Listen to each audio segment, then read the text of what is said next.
তোমরা ইবাদতের মধ্যে কাটাও, তোমরা যদি নামাজের মধ্যে কাটাও, তোমরা যদি জিকির তাসবিহ তাহলিলের মধ্যে কাটাও, তোমরা যদি কোরআন তেলাওয়াতের মধ্যে কাটাও, তোমরা যদি আল্লাহর দ্বীনের মধ্যে তোমরা সময়টাকে কাটাও, তোমাদের আমলনামা ওইভাবে আল্লাহর দরবারে পেশ করা হবে।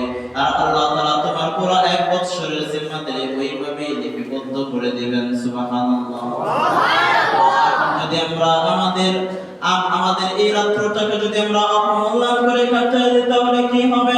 আমাদের পুরো বছরের রিজিকের মধ্যে বারাকা কমে যাবে। আল্লাহ তাআলা শিক্ষা দিতেছেন যে বান্দা তুমি যখন সূর্য যখন অস্তমিত হয় তখন থেকে বান্দা তুমি আল্লাহ তাআলার কাছে দোয়া প্রার্থনা করতে থাকো, ও দয়ার মালিক, আয় আল্লাহ এই রাত্রটাকে তুমি আমার এমন রাত্র হিসেবে কবুল করে নাও যে রাত্রে আমি সুস্থতার সাথে আল্লাহ তোমার গোলামির মধ্যে কাটাইতে চাই। আয় আল্লাহ এই রাত্রটাকে আমি নামাজের মধ্যে কাটাইতে চাই, এই রাত্রটাকে আমি কোরআন তেলাওয়াতের মধ্যে কাটাইতে চাই, এই রাত্রটাকে আমি জিকিরের মধ্যে কাটাইতে চাই, এই রাত্রটাকে আমি আল্লাহ তোমার দেওয়া খেরের মধ্যে কাটাইতে চাই। আল্লাহ তোমার সাথে আমার মুলাকাতের ব্যবস্থা করে দাও। আল্লাহ তুমি আমার রিজিকের মধ্যে বরকত বাড়ায় দাও। আল্লাহ তুমি আমার হায়াতের মধ্যে বরকত বাড়ায় দাও।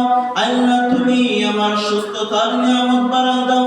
আল্লাহ তুমি আমার সন্তানদেরকে দিনদার নেককার হিসেবে কবুল করে নাও।